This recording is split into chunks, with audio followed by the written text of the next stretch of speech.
Welcome to the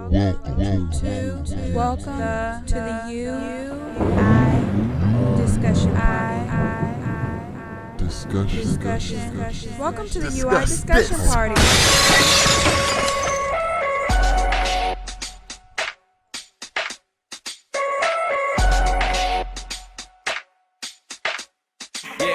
Now what the hell are you waiting for? What the hell are you waiting for? What the hell are you waiting for? I am LT. As far as Black culture is concerned, I do think that we have a language, we have a way of being. Sharon Doyle. I feel like I have no idea what that is. Well, my name is Chavez Rosenthal. I believe that our cultural identity has been taken away from us. Patrick Irvin. Then you start talking about rock and roll, like that's identified as black in those times. All right, so this is the UI experience. Show number 2. We're going to discuss Black culture today. Black culture and how do we define it? We have. Well, my name is Chavez Rosenthal. I'm from Kankakee, Illinois. And I'm Sharon Doyle. I'm from Dover, Delaware. And I am LT, and I currently reside outside of Dallas, Texas.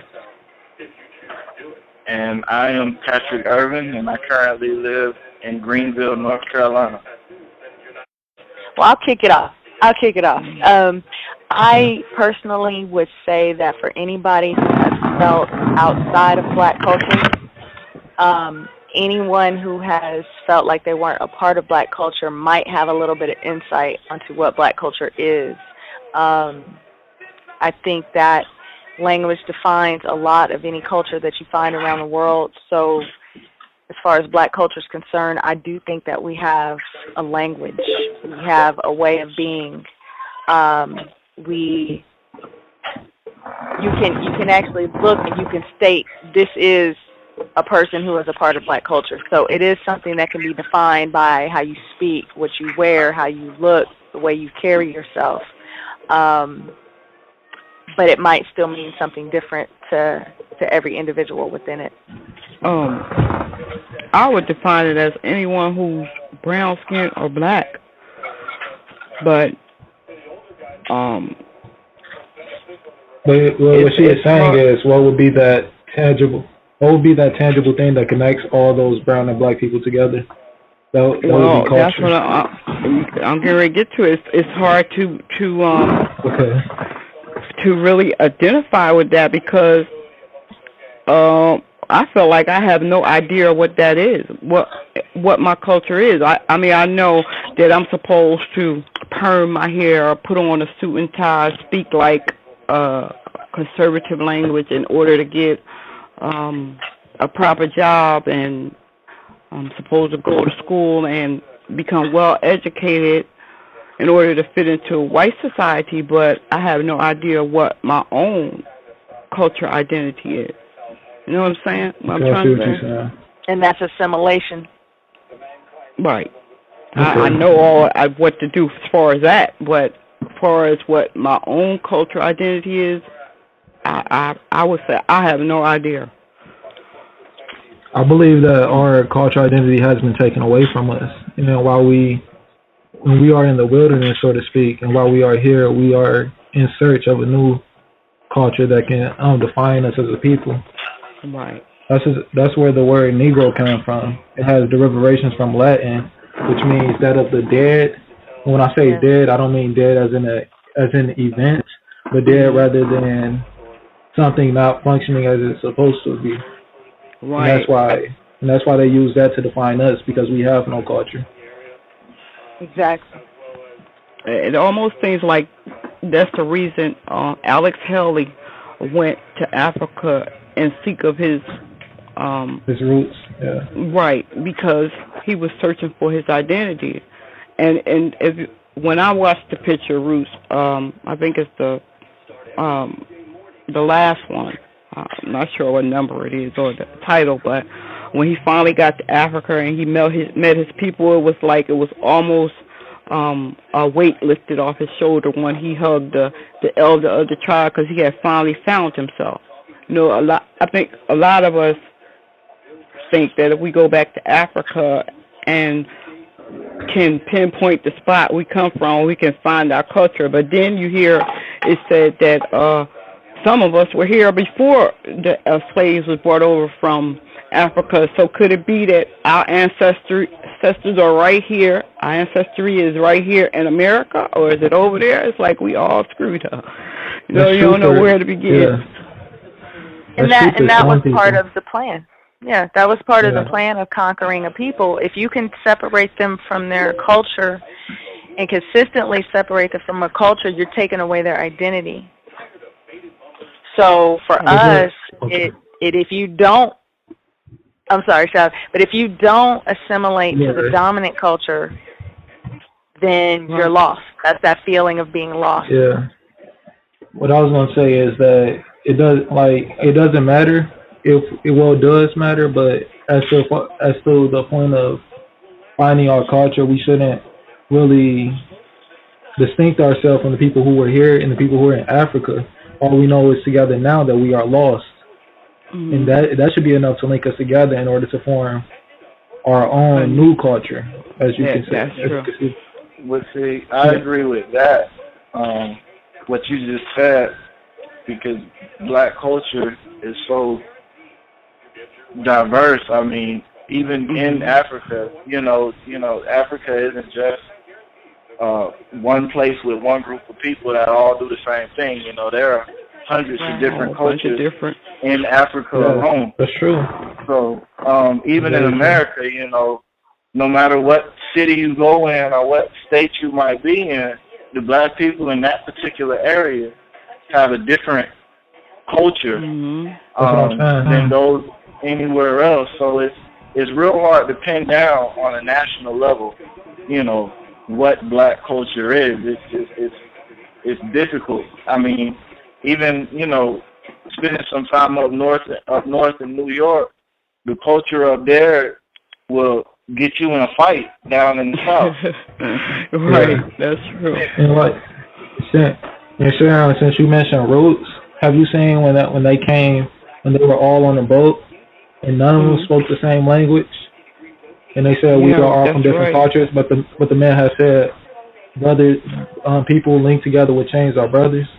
That's what I'm saying. That's the concept that I'm bringing to us. Right. As a people, we shouldn't let that separate us. We all know we're black. We all know we're lost. So that should be enough to help us overcome the atrocities that happen to our people. Enough.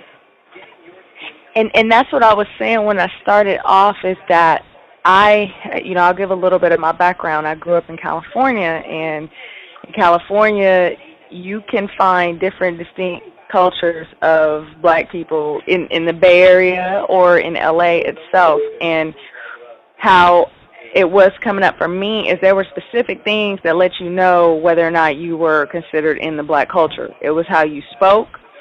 It was, if you spoke proper, you guys hear my voice and how I speak. My mother wouldn't allow us to use slang.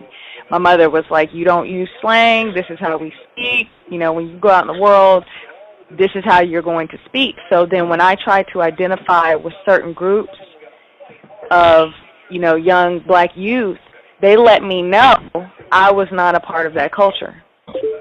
You see what I'm saying? So we're, and I think we still are there now. I think we still do that to each other at times, where it's like, well, you identify a little too much with the dominant culture, so you're not a part of our culture. Well, I think that's with all groups. Right. Though. I mean, if you look at, because I was talking to a lady of Mexican descent, and she was telling me about Zimmerman, how although he's technically a Latino, they don't really accept him as one, because he grew up with the benefits of white privilege. So he doesn't really identify with the Mexican. I've heard that too from a couple of Spanish and Mexicans. Yeah. They say he's not Spanish, he's white. Right. They say Jewish is not white. Yeah. His dad was Jewish, white, whatever. He's not Mexican. Yeah. So being what we just discussed, then do we need to redefine it? Because the question is, how do we redefine it? Do we need to redefine it? I don't even think we defined it yet. I think we're kind of in the midst of still trying to find it after all these years. Identify it. I mean, when you watch have you guys seen the Cosby Show, right? Yeah. Yeah. You read my mind. When people see those type of people, they don't think that is a true Black African American family. I mean, you have a doctor, you have a lawyer. They're both two parents households, wonderful kids growing up, speaking proper. Black people don't think that's a true family, and that's a huge problem. Well, you know what? I think that's a Black family that has grown and assimilated itself into the dominant culture, which I think all of us as Black people. Why would that be assimilation, though? Well, I mean, they have learned to speak properly, gotten the proper jobs, pretty much where the white culture accepts. Well, I wouldn't say they accept them, but you can almost they seem the same, but just different colors. One is white, one is Black, but they speak the same. They have good jobs, a big house. But when you say assimilation, though, it has negative connotations that he's not Black anymore. He's with them. You know what I mean? But that's what you're pointing out here is if a family, okay, not so much a family, but the standard of success in this country is based on what the dominant culture does. So to do what the dominant culture does is assimilation. However, the dominant culture got its culture from previous civilizations that we ascend from. Does that make sense? Right. And so really, for us, we are actually just going in the way of what we would do had we never had to assimilate to this white culture. But for us, it looks like trying to do what white people do when it's in actuality, it's them trying to do what we had already been doing. Well, and you bring up a good point there, because especially when you start talking about the Cosbys, which, you look at the era that the Cosbys were in, that might have been, I forget for the life of me, and my mind just went blank, but the Cosbys was in the 80s and 90s, right? Yeah. Somewhere back then, around the 80s. All right, so if the Cosbys were in the 80s, and it takes television a while to catch up to modern life and numerous things, the dominant culture or the dominant Black family at that time was a two-parent household. When the Cosbys was coming around, the dominant Black family at that time, maybe they weren't doctors and lawyers like the Cosbys, but there were two parents and they had jobs. Now it was starting to shift at that time into what we see now. Yeah, but I think it was the shift hasn't quite happened yet. So the question that has to be asked first is, how do we define culture? Okay, like what is I got culture? it right here. Culture has two meanings, and this will be anthropology, okay? The evolved human capacity to classify and represent experiences with symbols and to act imaginatively and creatively. The second is the distinct ways that people living differently classified and represented their experiences and acted creatively. So coming together, certain symbols within it, and how everybody defines those symbols that guide their culture. The main symbol being language. And that's a known symbol of any culture around the world would be language. That's your most basic symbol that you have, that you share amongst others.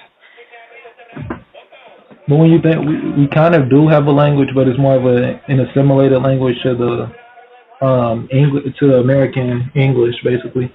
Right. I mean, because Ebonics, you guys understand Ebonics, right? Yeah. Yeah. That is in itself sort of a language, It's more, but it's It's more a dialect. Hmm. That's what I was gonna say. dialect. They would say Yeah, the it's a white person dialect. they would say that black people speak the majority of black people speak slang as opposed to speaking correct English. Mhm. But the Mhm. problem with that is like Ebonics isn't slang. Ebonics is an actual standardized English language. Like slang, which you speak of, is more of um, something that has no consistency. You know what I mean? You see what I'm saying? Yes.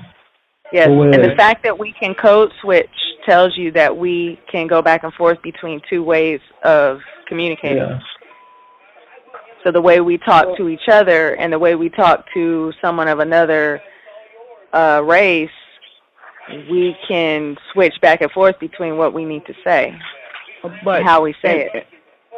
shouldn't we, although we speak different dialects, shouldn't we all, black or white, strive for the correct language? So what is correct though? Like you don't. Well, That's not. right. What is correct? That's Because this it's language, right there. the language Yeah. right now, with the majority of white people you will see speak, that's not even correct English. It's correct according to them, but it's not correct if you go to the England, the actual part, they don't speak it like this. oh, That's True funny statement. too, True statement.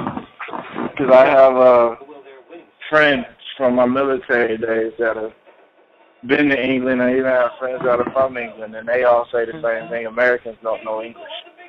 Exactly. Yeah.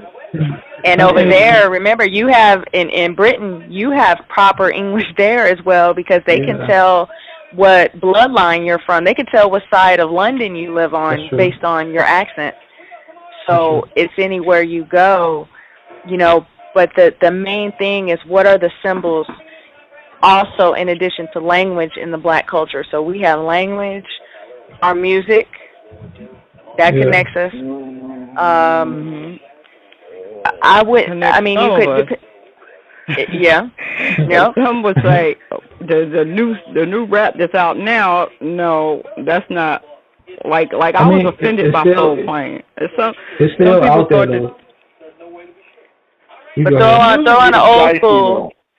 Throw on some old school, and we can all. I don't care if you go from Dallas to Oakland to New York to wherever, you find a crowd of black people, and there's certain songs that if you throw those on, Yeah. you're going to get some that's fools true. dancing.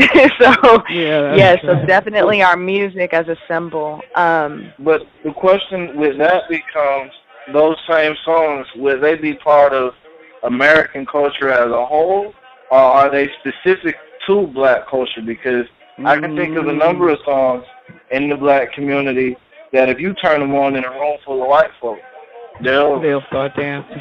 they'll bust out That's too. true. But they will always still identify it, but they will still identify that as being a part of black culture. Music. They can never take Motown from us. They could never, ever take Motown, right? Like, Yeah. that is not yours. The New Jack era, you can't have that. Yeah, that's like black. That's a Eminem part trying of to black take culture rap, you know? forever. But Y'all can have rap, whatever. Y'all can partake of that. But the thing is there are certain key, distinct eras that belong within black culture, and they can partake and enjoy it all they want. Just like I go to a Mexican restaurant because I like the food of that culture. Yeah. You know? yeah. That's true. So, But it's still their culture though. We still won't But get are we being Right. racist when we feel like Well, that? music- Because they would say they have certain things that belong to them that we want to participate in. They feel like it's theirs, and we shouldn't participate in. I mean, they go to the extent that we wouldn't, but I mean, some of us probably would. But so if music is. I don't think it's necessarily racist. I don't think it's necessarily racist when you're trying to find a way to like identify yourself. I mean, if we can identify ourselves, when you think of music, no matter what kind of genre it is, if it's black culture, it's going to identify with black history. right. And that's not to say that we can't share it with anybody else. It's just our history. That's a way of telling our story. That's not really racist to claim it. And We're not racism saying would that. actually would be if you racism would be if you could use that culture, if you could use those means to control a group. We don't use our Yeah. music to control. We don't. Now they might use our music to control us, but that's a whole other conversation. But Yeah, you that's see what I'm what saying? So no, it's not Yeah. racism. It's just a part of culture and its identification. We're not saying that just because you're white, you can't listen to black music. So just throwing that in. Right, yeah. The only reason I say music is dicey is because it's so dependent on like the time. Like if you went Right. back to the 60s, 40s, 20s, whatever, and you start talking about rock and roll, like that's identified as black in those times. That's black Yeah. music. But if you think about rock and roll now, it's associated with white culture. Like that's white people music. You know, if you go back even further to classical music, if you go back a couple hundred years or so, you know, that's associated with black people. Like that's black music. But now when we think about it, it's associated with white music. You know, you start thinking all these stuffy old white men in their white wigs all stiff, high on whatever drug they was taking at the time in front of the keyboard. A harpsichord. That's a harpsichord. So is that because we've lowered our standards? If back in the day we were associated with classical music and things of that sort, now we're associated with the lowest of rap. Does that No, mean we didn't do that. We did not do that. We did That's not. not lowering. It was taken from us. But It was look, taken. back, This is the question of how do we redefine it? It's not even a redefinition. It's a reclaiming of what he just stated. People don't know that that was attributed to us. If you don't know that rock and roll started Chuck Berry, you know, if you don't know that rock and roll was blues, they go hand in hand. If you don't know that, then you're going to think that rock and roll is white, is a part of white culture initially. This is why it's about the re-education. But somewhere back in the days, let's say 30, 40, those black people back there, our great-great-great-grandparents and them, they had much less to live on, operate with than we do, financially, land-wise. That's true. And they kept their dignity and integrity up to a certain standard. Now it seems like we have much, much more, even though we don't have much as we want or much as we need or should have, but we have a lot more than they did back then. And it seemed like we have lowered ourselves to the lowest of standards. Well, what's the difference? I think that's what's the difference. Oh, you go ahead. I'm sorry. Go ahead. Oh, okay. I was saying, what's the difference between our grandparents and what we have now? Do we have any leaders like they had? Do we have any common, obvious struggle like they had? No, they killed them all off. We have no unity like they have. So why do you think that we will lower our standards? We don't have anything to look up to. We don't have anything. Well, let me throw this in there though. What about the fact that remember what we said about symbols, right? Symbol is what defines a culture, and you can use a symbol to control a culture. So our grandparents didn't have television like we do. Yeah, the explosion of the television and quick access to information and new symbols that could control a population. That you could take youth, you could give them this thing called rap music, and you could either give them conscious rap music or you could give them degrading rap music. And what were we given? What did we have, and then what were we given? Hey, this one, I finally did get in. I wanted to chime in real quick. I think when you're talking about culture, I think it's hand in hand with history overall. And I think to kind of bring home what you all are saying as far as the different leadership in the different times in that particular era, is the missing link is the history. We're not communicating the history to our children while they're coming up.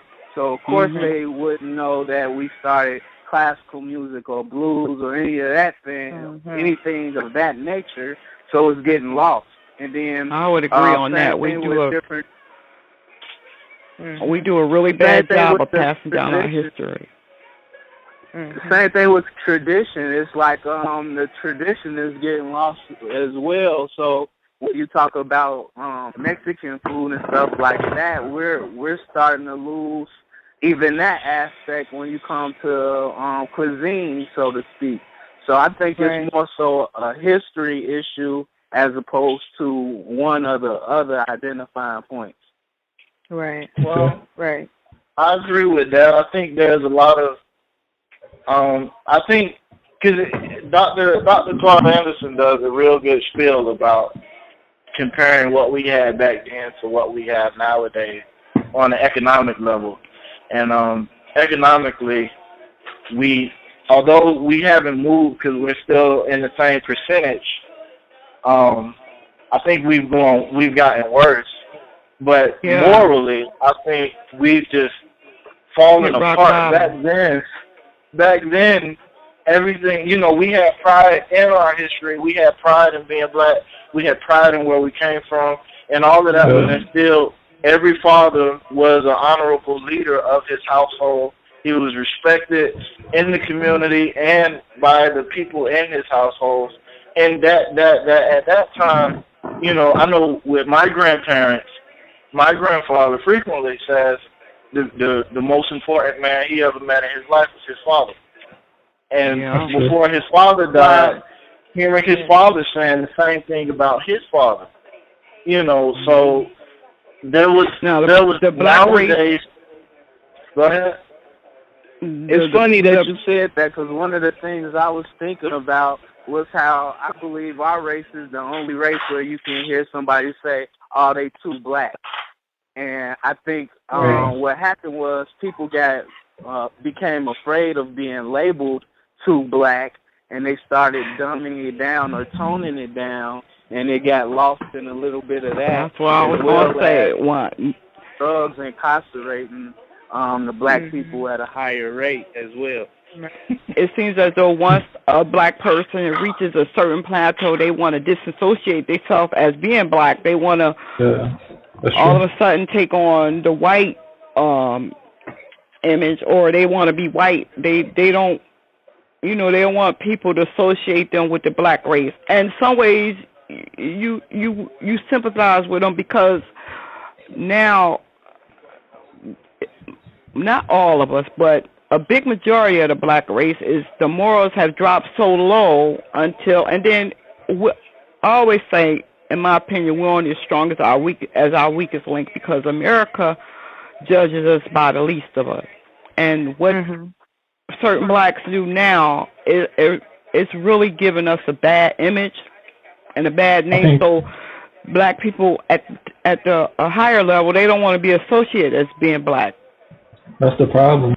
You are looking at how America judges you. That shouldn't matter one bit to you. You should worry about how you judge yourself. I mean, it doesn't matter. We don't care about their standards. We care about our standards. What it means to be black.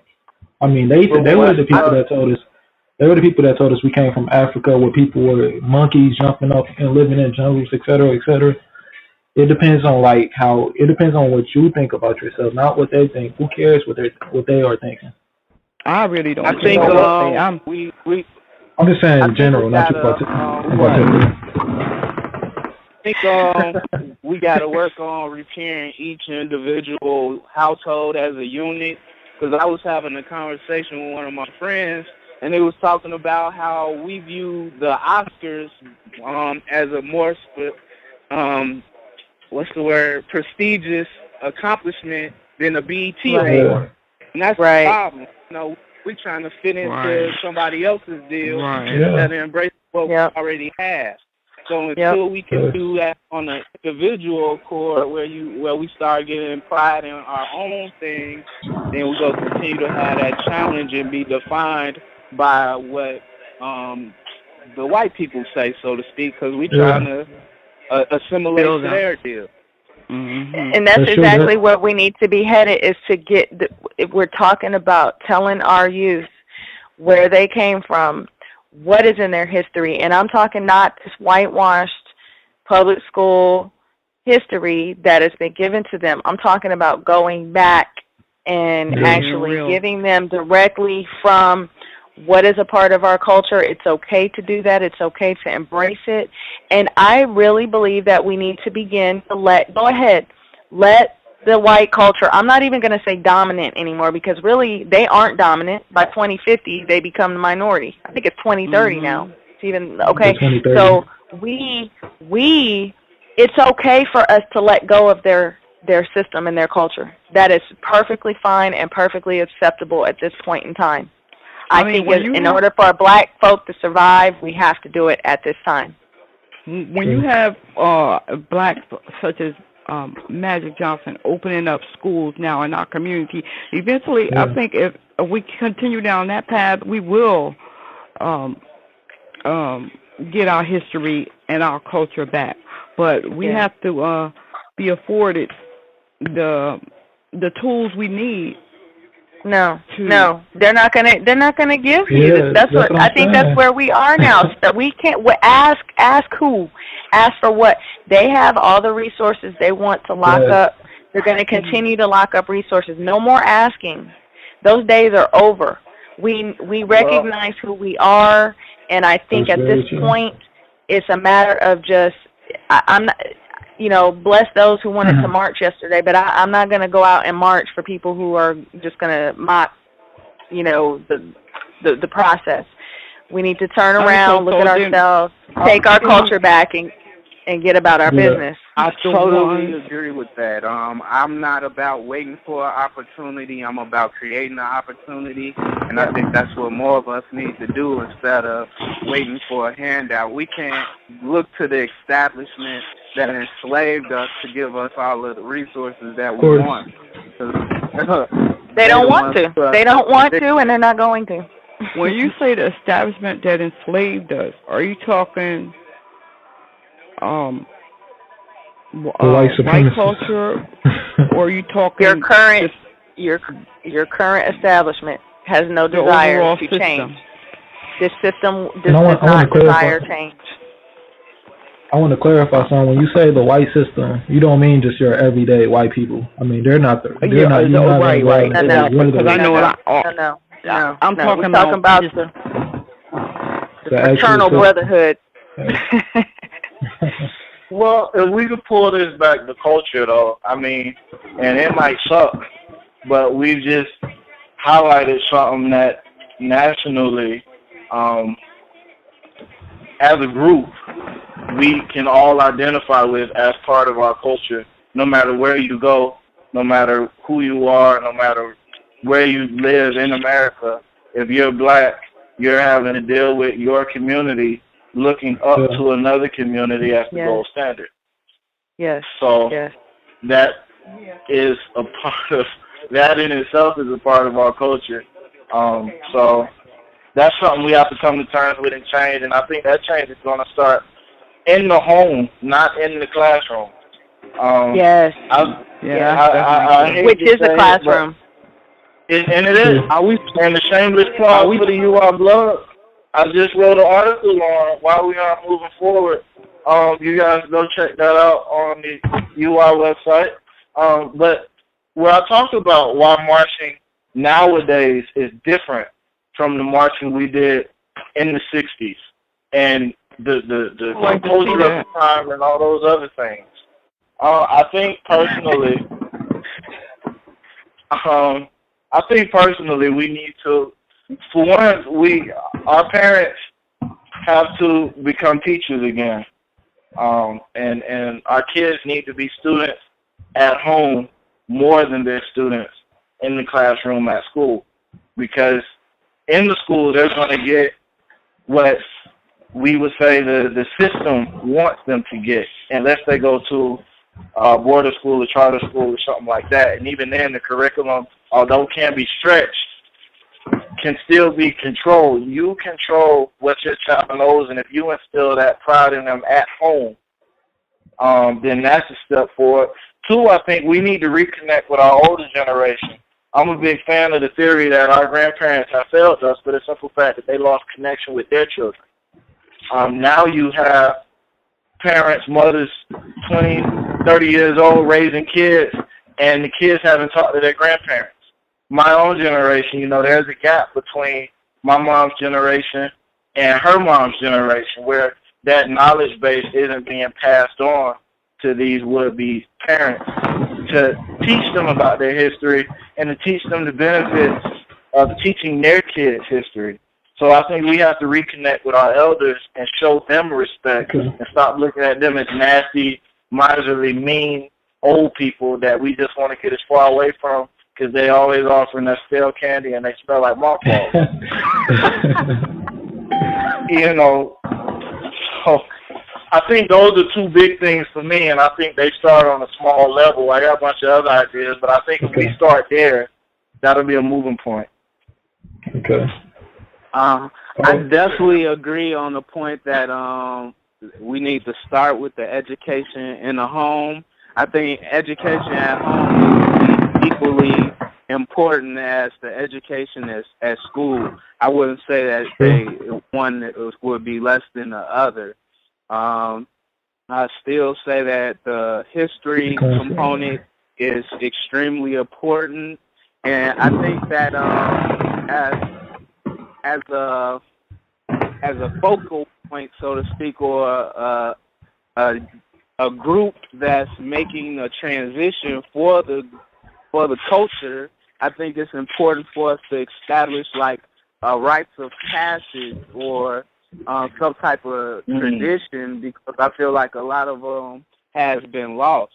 Like I was saying on the last call with the Jewish phenomenon, it was talking about how, you know, they have a ceremony for a guy when he turns a certain age where he goes into manhood, and they sitting down with him and say, you know, this is what's expected of you as a man. You got to take care of your family. You got to have a job. Whatever you itemize those things to be. And the same thing for the young women. You need to talk to them and say, this is how a young lady should act. This is what's expected of you at this particular age. And make a big deal out of it. Just like on the first day to school, you take your kid to the school, you jump up and down, you cheerlead them. Them going into adulthood is just as important. And we need to frown upon things that don't shine us in a positive light, like the rap music calling the women bitches and hoes all the time. That's unacceptable. If we can't respect our women, how can we expect anyone else to? We are the only race that just consistently devalue our women. You know, so we got to have a change where somebody say something that we don't like, then as a unit, we not supporting them, so they know that we for real, and that's not how you do things.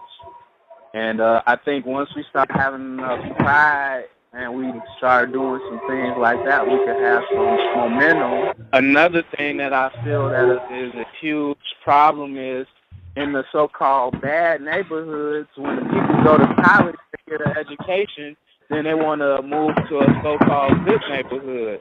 And every resource keeps leaving the community, it's going to continue to deteriorate. Somebody has to plant their flag and say, I'm going to take what I learned, bring it back home, and improve the home base.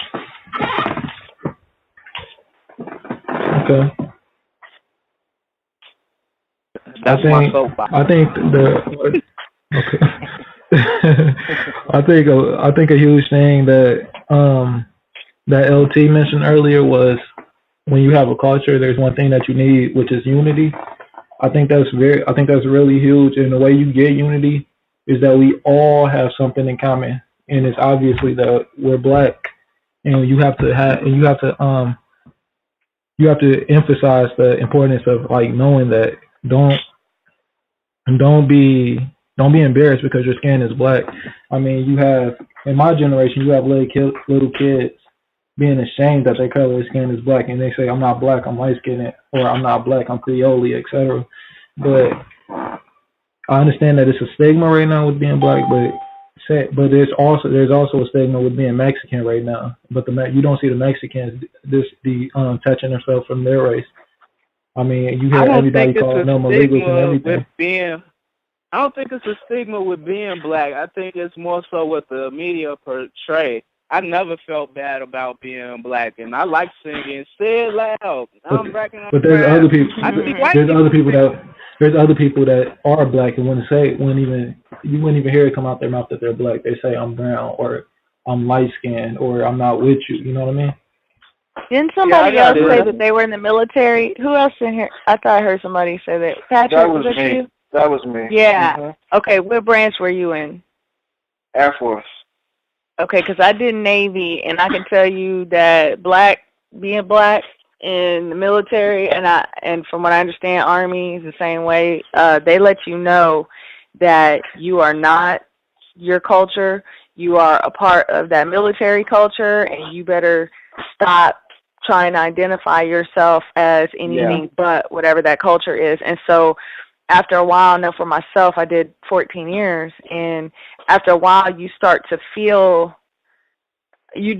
kind of lose yourself, and you kind of have to put yourself in a place where you know who you are, but you don't speak on it, you don't identify, we're all one military, so you do kind of lose. And I'm not gonna lie, they start to make you kind of hate yourself to a certain extent. You literally have to put it aside. That's one. And anybody who's experienced that.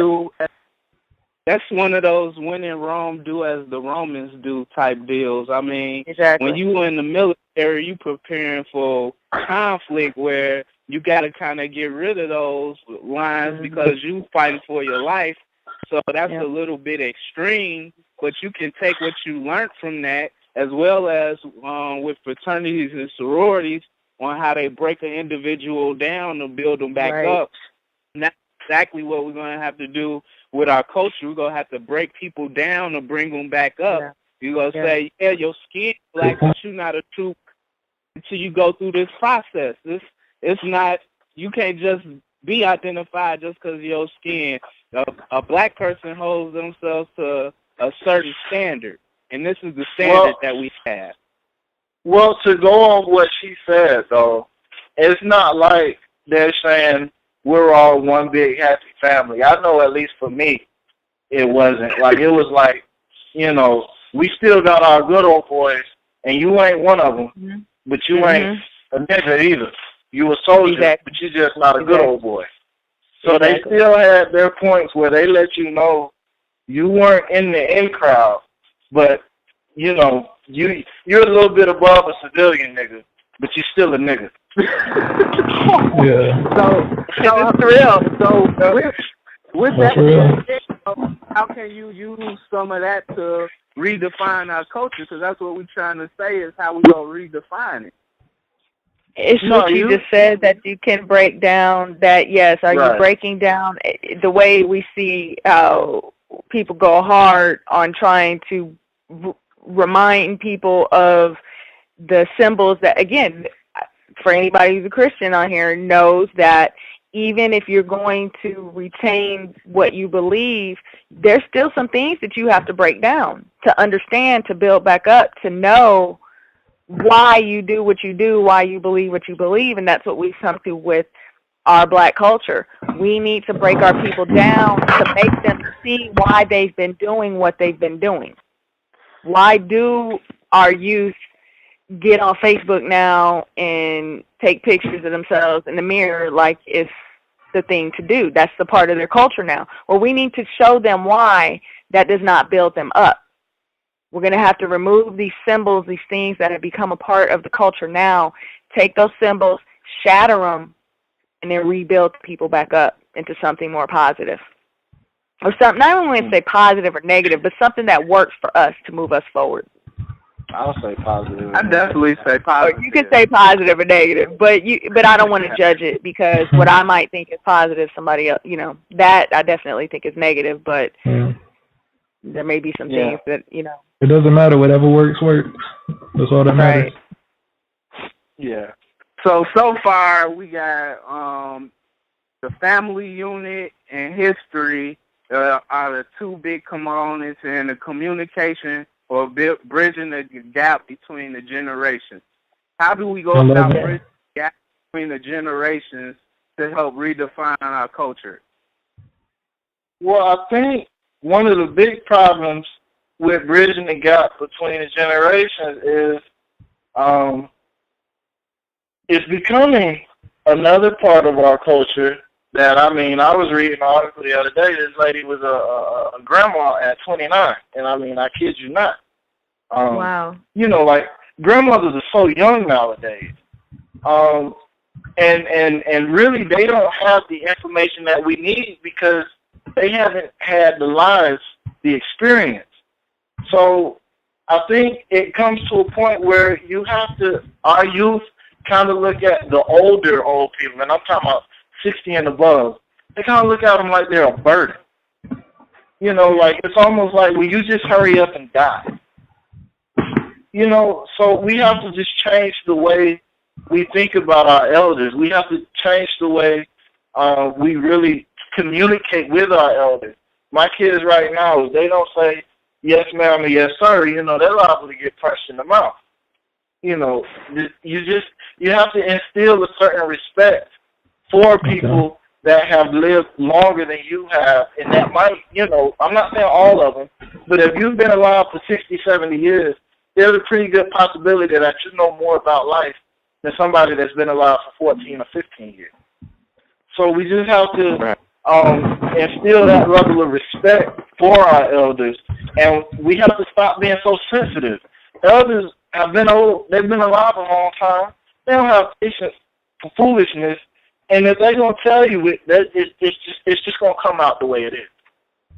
But we're so sensitive nowadays that we don't want nobody to tell us like it is. We want them to coddle us, and we'll stop talking to grandma for weeks because she told us the boy or girl we were so in love with was no good for us and we needed to leave.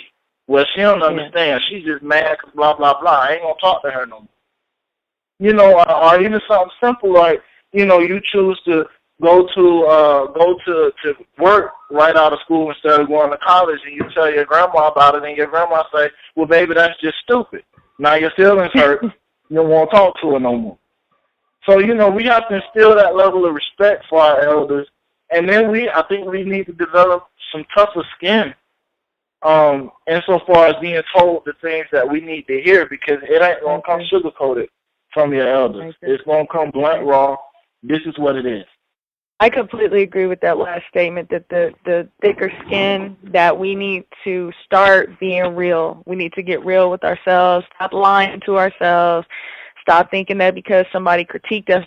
And even, I'm going to say this, even some of the negative critiques coming outside of our community, I don't think it will hurt to listen to a certain extent to what other people say. Because I know we say, oh, I don't listen to haters.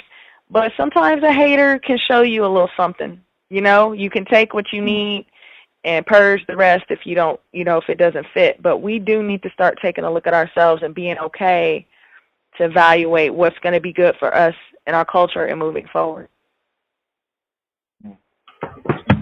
Good point. I definitely think we had some good points in the conversation today. I think the big takeaways for me were, again, bridging the gap between the generations, because that's a huge missing link in my family, so I can relate to that personally.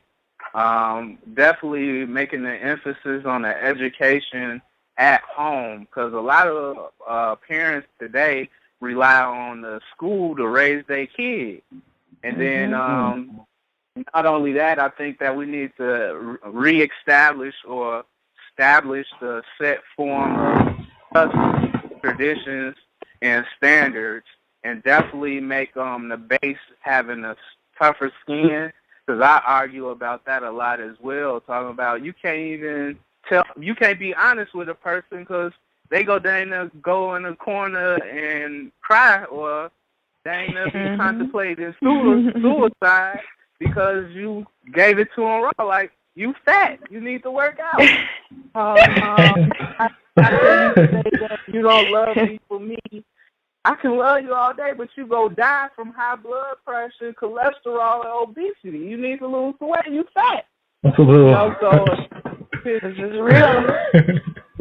But there you are can't tell some. a person that they want you to say you husky or you big bone, and people just got to get tougher skin, receive the information, make some adjustments.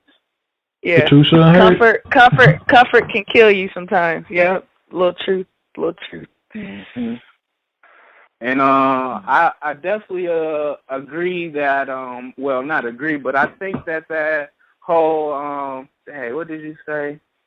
The hater thing. I think that is part of a trick or attack on us anyway. I always talking about somebody a hater. You can't even receive the information. When somebody say something to you, you can always learn from somebody. You can learn from unless it's a white voice behind it.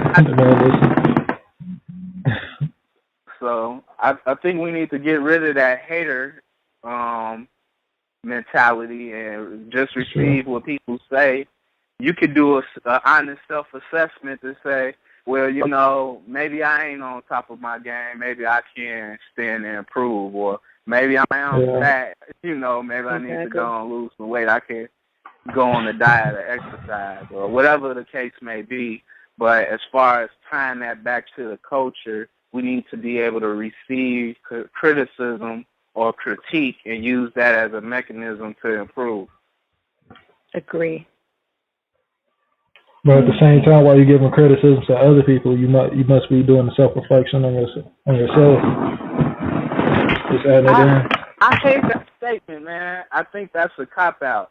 That's the first thing that comes out of I'm agreeing with you. But I'm saying that you need to as well do an honest self-reflection as well. I mean, you can critique others all you want, but you need. Yeah, I say when I'm giving you, I'm listening to my own advice.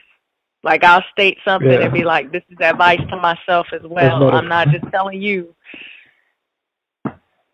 That's better put, because a lot of people look for other things at other people rather than looking at themselves. But at the same time, you should be giving advice to them, but as well, you should be listening to your own advice, like LT put it. I try not to focus on that at all, man, because I don't know who are really spiritual, but that might be your blessing being relayed to you, but you can't receive it. All you can think about is, how you gonna try to talk to me about getting my stuff together and you ain't got yours together? It's like you missing the whole point. You focusing on me. You can't even receive my message. You on defense mode.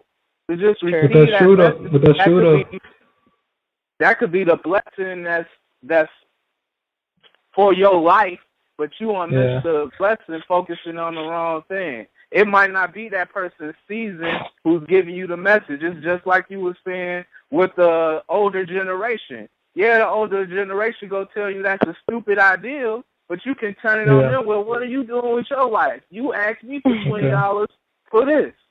So forget worrying about that other person receives a message, because that might be the blessing, but you miss it because you focusing on their imperfections. But at the same time, you have to be able to accept criticism as well as give it.